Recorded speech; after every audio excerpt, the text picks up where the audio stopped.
오늘은 사람의 영광이냐 하나님의 기쁨이냐, 그런 제목으로 같이 말씀을 나누도록 하겠습니다. 우리의 삶은 선택의 연속입니다. 그 선택은 아주 어릴 때부터 이루어집니다. 제가 어릴 때 학교를 다녔습니다. 그 학교 앞에 핫도그와 떡볶이를 파는 가게가 있었습니다. 자세히 보니까 나무 젓가락을 반으로 쪼개가지고 그게 조그만한 소세지를 끼워 놨더라고요. 그리고 보니까 그 나무 젓가락을 반죽 그릇에 넣어서 뺑뺑뺑 이렇게 돌리니까 그게 반죽이 묻어요. 그것을 끓는 기름에 탁 집어넣으면 반죽이 부풀어 오르고 노릇노릇하고 바삭한 핫도그가 됐습니다. 그걸 끄집어내면 설탕통에 집어넣어서 한 바퀴 뱅그로 돌려요. 그 다음에 그 위에다 뭘 뿌리나요? 케찹을 한 줄 착 뿌려서 이렇게 줍니다. 그것을 먹는 게 얼마나 맛있었는지 몰라요. 그 바로 옆에 떡볶이가 있습니다. 주문을 하면 종이컵에 담아줬어요. 이쑤시개를 하나 꽂아가지고, 그래서 그 이쑤시개로 떡볶이를 집어서 입에 집어넣으면 매콤하면서도 달콤한 맛이 온 입에 다 퍼졌습니다. 그리고 쫄깃쫄깃한 떡을 씹는 것도 얼마나 맛있었는지 모릅니다. 바삭한 핫도그도 먹고 싶고 매콤한 떡볶이도 먹고 싶습니다. 그런데 문제는 100원짜리 동전 하나밖에 없다는 거예요. 여러분, 뭘 선택하시겠습니까? 사실은 우리는 매일 선택을 하며 살고 있습니다. 아침 출근 시간입니다. 차를 운전하며 갈 것인지 대중교통을 이용할 것인지 선택합니다. 점심시간입니다. 식당에 가서 짜장면을 먹을 것인지 짬뽕을 먹을 것인지 선택해야 합니다. 점심을 먹고 커피 한잔 하려고 커피숍에 들어갑니다. 아메리카노를 먹을 건지 라떼를 마실 건지 선택해야 합니다. 열심히 일하고 저녁에 들어왔습니다. 좀 출출합니다. 그래서 삼겹살을 구워서 푸짐한 저녁을 먹을 건지, 안 그러면 수십 년째 하고 있는 다이어트를 계속해서 샐러드를 선택할 것인지, 우리는 사실은 많은 선택을 하며 살고 있습니다. 이런 말이 있습니다. 오늘의 나는 어제 내가 한 선택의 결과다. 지금 여기 젊은이들도 있는데요, 다니는 학교 혹은 직장, 어제 내가 한 선택의 결과입니다. 오늘 내가 함께 살고 있는 배우자, 어제 내가 한 선택의 결과입니다. 오늘 내가 살고 있는 집은 어제 내가 한 선택의 결과인 것입니다. 또한 이것은 우리에게 중요한 것을 알려줍니다. 내가 오늘 선택하는 것은 나의 내일이 될 것이다 라고 하는 것입니다.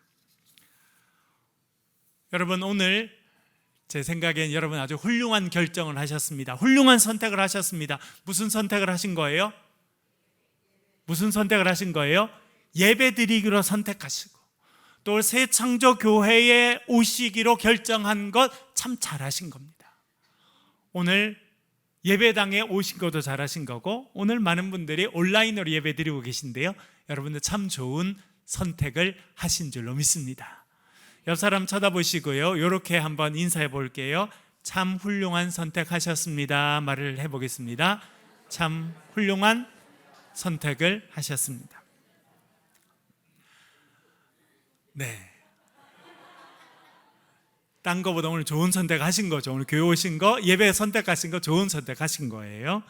오늘 본문에도 보면 사도 바울이 선택할 것을 우리에게 말해주고 있습니다. 2장 4절 말씀 화면을 보면서 같이 한번 읽겠습니다. 2장 4절입니다. 같이 읽겠습니다. 시작.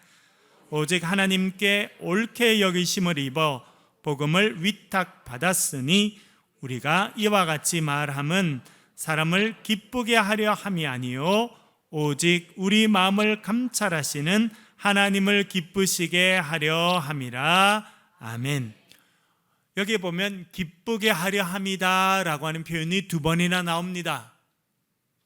기쁘게 하는 행동을 우리가 하며 살고 있다는 거예요. 그런데 그 대상은 완전히 다릅니다. 하나는 사람을 기쁘게 하는 일이 있습니다. 또 다른 하나는 하나님을 기쁘시게 하는 일이 있다고 사도 바울이 말해주고 있습니다.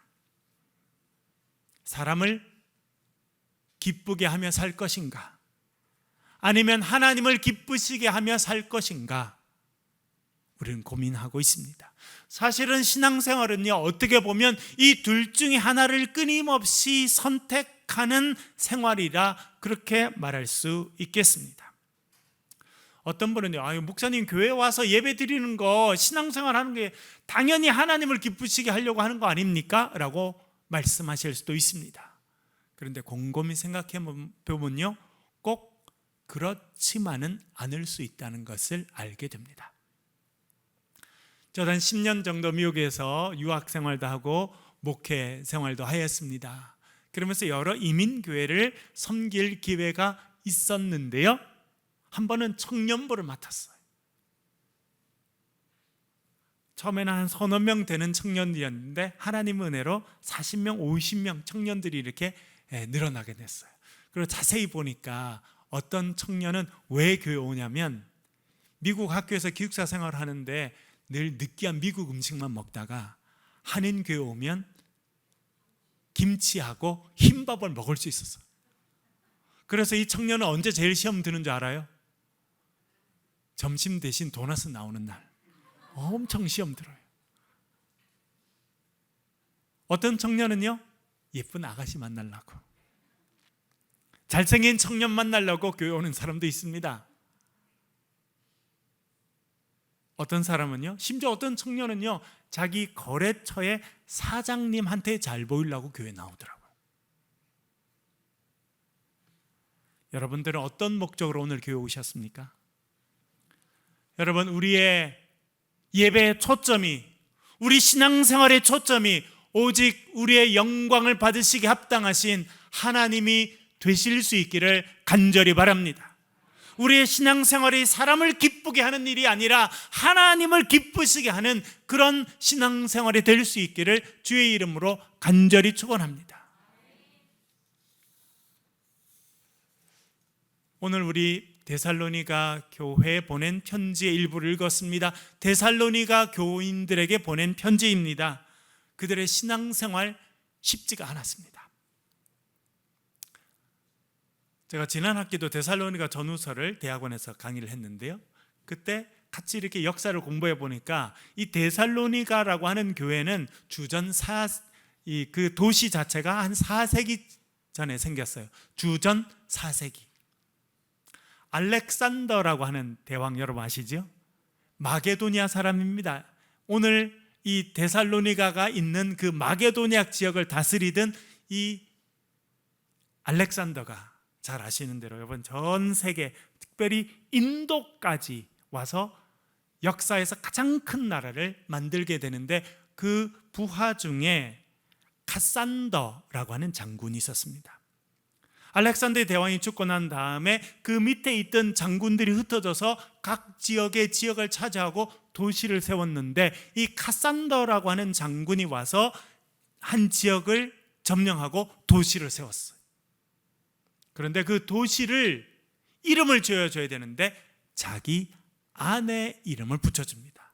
그 카산더 장군의 아내가 누구였냐면 알렉산더 대왕의 이복 누이 동생이었어요. 이름이 데살로니카였습니다. 그래서 자기가 점령하고 세운 이 도시를 데살로니카라고 부릅니다. 지금 지명은 데살로니키입니다. 이 데살로니가 지역은 지금도 가보면 항구예요. 항구. 뭐가 많이 들어왔겠습니까? 항구니까 배들이 많이 들어오죠. 그래서 배들이 들어오고 나가고, 그래서 무역이 성했습니다. 그리고 그 당시 세계 중심이었던 로마, 그리고 동쪽에 있었던 가장 중요한 도시였던 비잔티움, 지금의 이스탄불인데요, 그 두 도시를 연결하는 국제 도로가 있었어요. 국제 고속도로.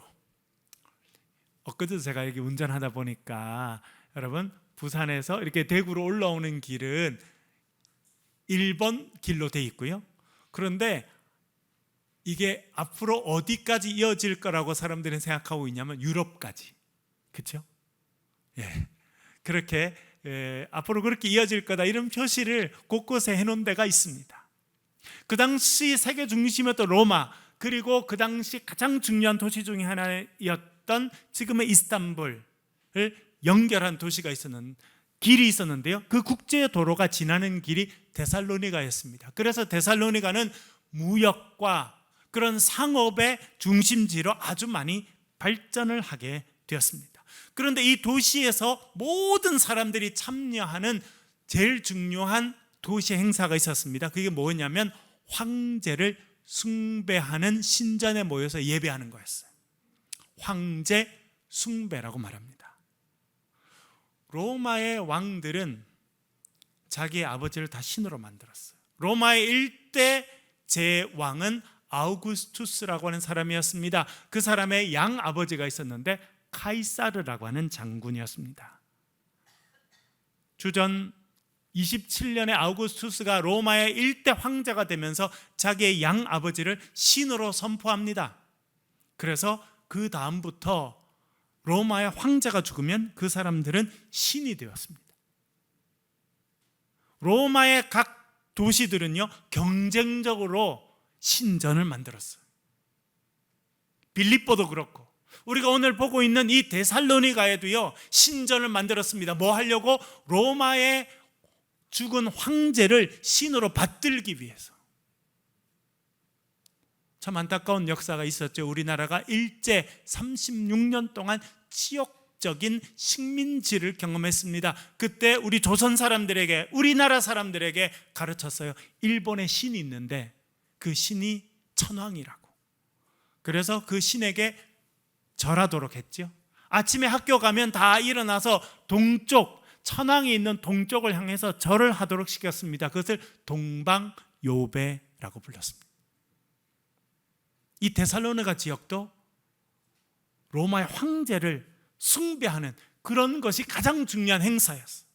사람들이 그 일로 모이면 황제 동상 앞에서 머리를 숙여서 절을 하고, 또 음식을 해서 나누고, 그러면 사람들이 거기서 먹고 놀고 잔치를 벌이고, 그리고 거기에서 인간관계, 사회관계가 다 이루어졌어요. 그래서 모르는 사람들을 인사하게 되고, 그래서 주를 만들게 되고, 연주를 만들어서 결국 그것은 로마까지 이어지게 됩니다. 이 데살로니가에서 이런 황제를 숭배하는 것을 로마에서 좋게 생각했어요. 그래서 이 데살로니가 지역, 이 도시에 많은 혜택을 베풀어 줍니다.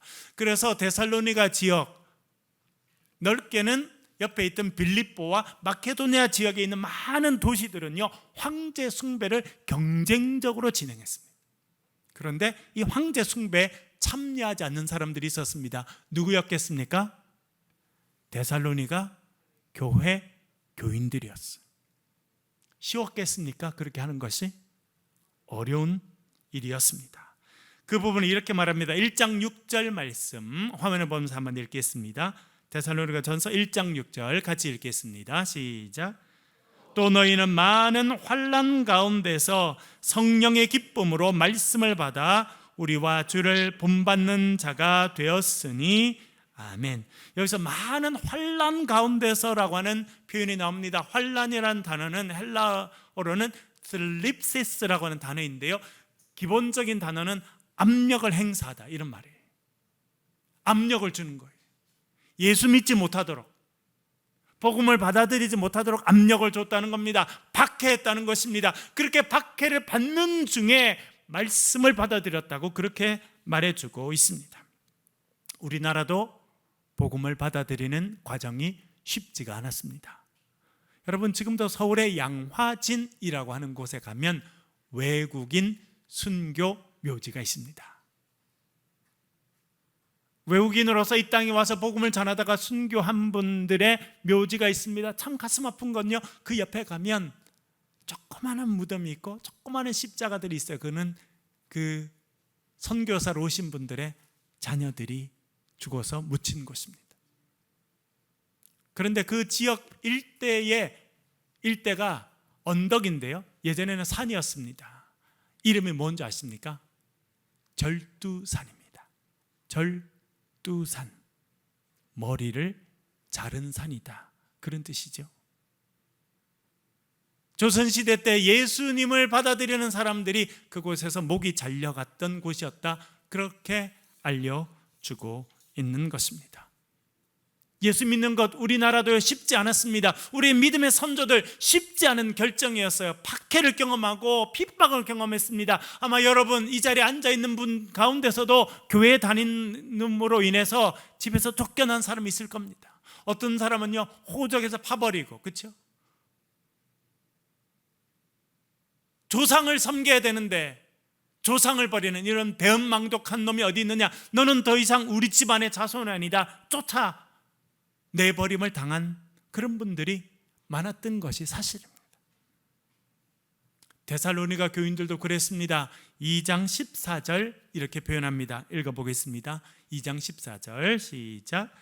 형제들아, 너희가 그리스도 예수 안에서 유대에 있는 하나님의 교회들을 본받는 자 되었으니 그들이 유대인들에게 고난을 받음과 같이 너희도 너희 동족에서 동일한 고난을 받았느니라. 아멘.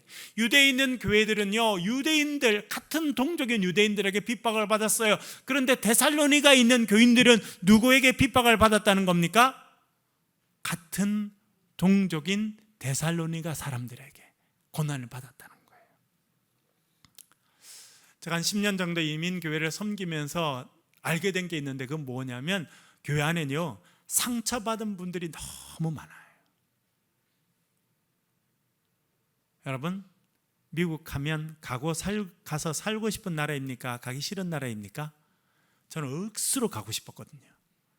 그래서 영어 준비를 하고 토플 시험을 보고 그래서 갔어요. 처음 얼마나 좋았습니다. 적응하고 살면서 얼마나 억울한 일이 많았는지 모릅니다. 딴 거 아무것도 보지 않고 피부색만 보고 사람을 판단하는 경우를 너무 많이 겪었어요. 백인들에게, 또 그 땅에 있는 흑인들에게, 그리고 남미에서 온 히스패닉 사람들에게 차별을 받는 일이 없어야 되는데 실제로 많습니다. 최근에 코로나가 터져가지고 여러분, 아시아 사람들에 대한 범죄율이 뉴욕에서만 8배가 올라갔습니다. 그래서 우리 아는 분들이 한 번도 총을 구입하지 않았는데 가서 권총을 구입해서 집에 두는 일이 최근에 더 많이 생겼어요. 참 낯설고 물선 곳에서 사는 일이 참 쉽지가 않습니다. 그런데요, 이민자들 보면 제일 큰 상처는 누구한테 받은 줄 알아요? 같은 동포들에게 받았어요. 이민 생활할 때 사람들이 그럽니다. 이민 생활에 제일 중요한 사람이 있다는 거예요. 자기 이민의 삶을 결정하는 중요한 사람을 만나게 되는 곳이 있는데 그곳이 어디냐면 공항이라는 거예요. 내가 미국에 처음에 도착했을 때 공항에 와서 나를 맞아준 사람이 제일 영향이 크다는 거예요. 왜냐하니까 그때는 언어도 잘 모르고 문화도 잘 모르니까 공항에 온 사람이 소개해주는 아파트에 가서 살게 됩니다. 아이들 학교 보내야 되는데 잘 모르니까 그분 도움을 받아서 애들 학교 보내게 돼요. 많은 경우에는 직장도 사업도 그 사람이 하는 것과 비슷한 일을 할 경우들이 많아요. 그런데 가족처럼 생각하고 살았던 그 사람으로 인해 사기를 당한 사람이 많더라고요. 같은 동족에게 상처받는 것은요, 훨씬 더 힘든 일이었어요. 그런데 데살로니가 교인들이 그랬다고 하는 것을 알려주고 있습니다. 왜 그렇습니까? 황제 숭배하지 않는다고. 너는 왜 우리처럼 똑같이 로마 황제를 높여주고 그래야 우리 도시에도 도움이 될 텐데 왜 그렇게 하지 않느냐? 왜 우리처럼 황제 동상 앞에 절하지 않느냐? 그래서 그들이 핍박을 받았다는 것입니다. 다니엘의 세 친구들도 그랬습니다. 다니엘과 세 친구들 바벨론으로 끌려갔습니다. 하나님 주신 지혜로 그들이 높은 자리에 오게 되었습니다. 그런데 하루는 어떤 일이 있었냐면 이 바벨론 왕이 큰 신상을 세웁니다. 그리고 공포합니다. 나팔을 불면 모든 사람은 그 신상 앞에 절을 해라. 그런데 세 명이 절 안 합니다. 다니엘의 세 친구 사드락, 메삭, 아벳느고입니다. 왕이 그들을 특별히 아꼈기 때문에 부릅니다. 사드락, 메삭, 아벳느고야, 이거는 뭐 특별한 게 아니다. 너희 신을 버리는 것도 아니다. 온 국민들이 그냥 국민 의례로 인사하는 거니까 참여해라 라고 말하였습니다. 그렇게 하지 않으면 뜨거운 풀무불에 너희를 집어 던질 것이다 라고 말하였습니다. 참 역사는 똑같이 반복되죠. 여러분, 우리가 일제시대에 있었을 때 일본 사람들이 교회에 와서 이야기했습니다. 신사에 가서 참배하는 것, 신사는 일본 사람들이 섬기는 신을 모셔놓은 사당을 신사라고 하거든요. 거기 가서 절하는 거, 그리고 동쪽에 있는 천황을 향해서 머리를 숙이는 거 종교 행사가 아니라는 거예요. 국민 의례. 너희들 국기에 보면 국기에 대한 격려하지, 어른 보면 안녕하세요 인사하지, 똑같다는 거예요. 그게 종교 행사가 아니고 국민 의례다. 이제 너희들이 일본의 지배를 받게 되었으니 그 천황께 인사하는 거 당연한 거고, 신사에 가서 절 한번 하는 거 그거 국민 의례지 종교 행사가 아니다, 이렇게 가르쳤어요. 교회도 그걸로 분열됐습니다. 그래서 장로교회 총회에서도 신사 참배를 하는 것이 국민 의례냐, 신사 참배를 하는 것이 종교 의식이냐 가지고 나누어지게 됩니다. 총회로 모였을 때 목사님 한 명당 칼을 찬 순사들이 옆에 2명씩 앉아서 총회를 진행했습니다. 결국은 신사 참배가 국민 의례지 종교 행위가 아니다라고 결정한 치욕적인 일들도 있었습니다. 사드락과 메삭, 아벳느고도 결정해야 했습니다. 왕이 다시 한번 준 이 기회를 받아들여서 그저 한번 머리를 숙일 것이냐, 안 그러면 나의 신앙을 지킬 것이냐, 그들은 어려운 선택을 해야지만 했습니다. 왕 앞에서 그들은 이렇게 대답합니다. 다니엘 3장 17절 18절 읽어보겠습니다. 같이 읽겠습니다. 시작. 왕이여, 우리가 섬기는 하나님이 계시다면 우리를 맹렬히 타는 풀무불 가운데서 능히 건져내시겠고 왕의 손에서도 건져내시리이다. 그렇게 하지 아니하실지라도 왕이여, 우리가 왕의 신들을 섬기지도 아니하고 왕이 세우신 금 신상에게 절하지도 아니할 줄을 아옵소서. 아멘. 그들이요, 어려운 선택을 합니다. 그런데 어떻게 보면 사드락, 메삭, 아벳느고에게는요 그렇게 어려운 선택이 아니었습니다. 왜 그래요? 확신이 있었거든요. 왕이 우리를 풀무에 던진다 하더라도 하나님께서, 우리가 섬기는 하나님께서 우리를 건져주실 것입니다. 그러나 만일 그렇게 하지 아니하신다 할지라도, 이전 번역은 제가 훨씬 더 마음에 드는데요, 그리 아니하실지라도. 따라해 볼까요? 그리 아니하실지라도. 한 번 더 해보겠습니다. 그리 아니하실지라도, 하나님께서 우리를 건져주시지 않는다 할지라도, 내 마음에 소망하는 것이 있는데 하나님께서 내 마음의 소망대로 길을 열어주시지 않는다 할지라도, 내가 예수를 믿는데 예수 믿다가 병든다 할지라도, 사업에 실패한다 할지라도, 내 인생의 문들이 내가 원하는 방향대로 열리지 않는다 할지라도 나는 하나님을 섬기겠습니다라고 결정한 것입니다. 여러분, 이 선택이 저와 여러분의 매일의 선택이 될 수 있기를 주의 이름으로 간절히 축원합니다. 사드락, 메삭, 아벳느고가 그렇게 대답합니다. 왕이 화가 났어요. 평소보다 7배나 불을 더 뜨겁게 했습니다. 그들을 집어 던져버렸습니다. 제가 어릴 때 봤던 이렇게 그림이 있는, 완전 만화는 아니고요, 그림이 있고 큰 글자로 이렇게 성경 이야기가 써 있는 그 성경 저희 집에 있었는데, 저는 그 장면이 늘 기억나요. 그래서 이 왕이 화가 나니까 군인들이 사드락, 메삭, 아벳느고를 데리고 와서 풀무불에 던지잖아요. 그런데 불이 너무 뜨거워가지고 그 친구들을 던진 군인들이 불에 타서 넘어져 있는 장면이 그 만화책처럼 생긴 그 성경이 있었는데 기억나더라고요. 그래서 내가 와, 진짜 뜨거웠나 보다. 그러니까 던지러 갔던 사람이 불타 죽었죠. 근데 그 다음 장면을 탁 넘기니까 너무 신기한 거 있죠. 3명이 던져졌는데 몇 명이 있어요? 그 안에 4명. 그리고 그 사드락 메삭 아벳느고는 머리틀 것 하나 타지 않았다 라고 표현되어 있습니다. 여러분, 때때로 우리도 어려운 결정을 해야 될 때가 있습니다. 하나님을 섬기는 일을 선택하는 것이 내 삶 전체를 흔들어 놓는 그런 어려운 결정이 될 수도 있습니다. 그러나 그때 하나님을 섬기기로 선택하는 저와 여러분 되실 수 있기를 주의 이름으로 간절히 축원합니다. 사도 바울은 또 그것을 이렇게 말합니다. 2장 6절 말씀 화면을 보면서 읽겠습니다. 같이 읽겠습니다. 2장 6절입니다. 시작. 또한 우리는 너희에게서든지 다른 이에게서든지 사람에게서는 영광을 구하지 아니하노라. 아멘. 사람에게서는 영광을 구하지 않는다. 그것이 사도 바울의 원칙이었어요. 내가 아무리 어려워도, 아무리 급해도, 내가 아무리 열심히 한다 할지라도 사람에게서부터 인정받고 사람으로부터 영광을 얻는 그 일은 내가 선택하지 않겠다. 그것이 사도 바울의 결정이었습니다. 그 결정을 따라 살았던 사람들이 데살로니가 교인들이었습니다. 사람을 기쁘시게 하기보다 하나님을 기쁘시게 하는 것이 그들의 삶의 원칙이었습니다. 그러자 어떻게 됐겠습니까? 3장 9절이 이렇게 말합니다. 3장 9절 화면을 보면서 읽겠습니다. 시작. 우리가 우리 하나님 앞에서 너희로 말미암아 모든 기쁨으로 기뻐하니 너희를 위하여 능히 어떠한 감사로 하나님께 보답할까. 아멘. 여러분, 여기 나오죠? 너희로 말미암아 모든 기쁨으로 기뻐하니.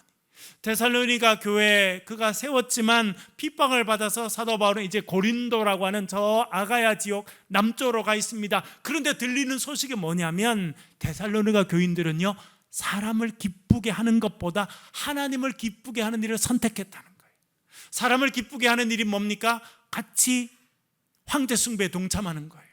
같이 음식 먹고 신전에 가서 황제는 위대한 분이다 그렇게 두 마디만 하면 친구가 되고 음식도 먹고 혜택을 누릴 수 있는데 그것을 단호히 거절하고 하나님을 기쁘시게 하는 일을 한다는 거예요. 그 이야기를 듣고 사도 바울 마음에 기쁨이 넘쳤어요. 또 뒤에 뭐라 그럽니까? 너희를 위하여 능히 어떠한 감사로 하나님께 보답할까. 하나님, 저 데살로니가 교인들에게 저런 믿음을 주시니 제가 얼마나 감사한지 모릅니다. 도대체 저의 감사한 마음을 제가 어떻게 표현하면 좋겠습니까? 라고 하나님께 여쭤봤다는 거예요.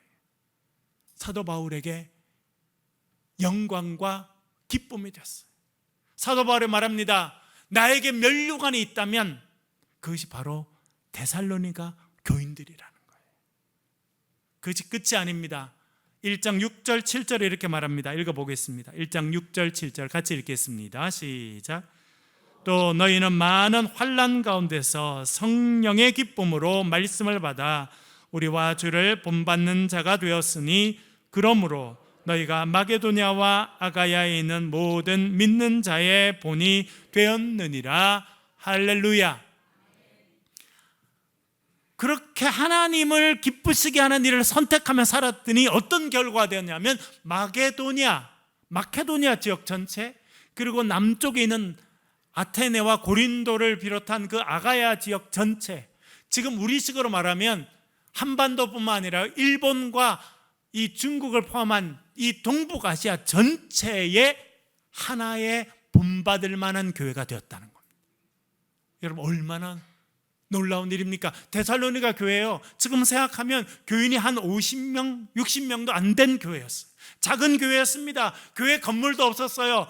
좀 넉넉한 집에 모여서 같이 그 거실에 앉아서 예배드린 사람들이었는데 사도 바울이 뭐라 그러냐면 하나님께서 너희를 들어서 사용해 주시되 마케도니아 전체와 아가야 지역 전체에 믿는 사람들의 모범이 되게 하셨다라고 말해주고 있습니다. 여러분, 우리도 사람의 영광을 구하지 않고 하나님을 기쁘시게 하는 그런 공동체가 될 때 하나님께서 이런 복을 저와 여러분 우리 교회에 허락해 주실 줄로 믿습니다. 사람의 영광이 아니라 하나님을 기쁘시게 하기로 선택하며 살아가는 저와 여러분 되시길 주의 이름으로 간절히 축원합니다. 기도하겠습니다. 우리 말씀을 가지고 한번 기도하겠습니다. 하나님, 때때로 우리가 사람을 기쁘게 하려고 행동하지는 않았습니까? 하나님을 더 우선히 생각하고 하나님을 기쁘시게 하는 그런 일을 선택하는 우리 모두가 되게 하시고, 우리 가정이 되게 하시고, 우리 자녀들이 되게 하시고, 우리 최창조 교회가 되어서 정말 하나님께서 세워주시는 모범이 되는 그런 공동체가 되게 도와달라고 이 시간 소리를 내서 통성으로 같이 한번 기도하겠습니다. 기도하십시다.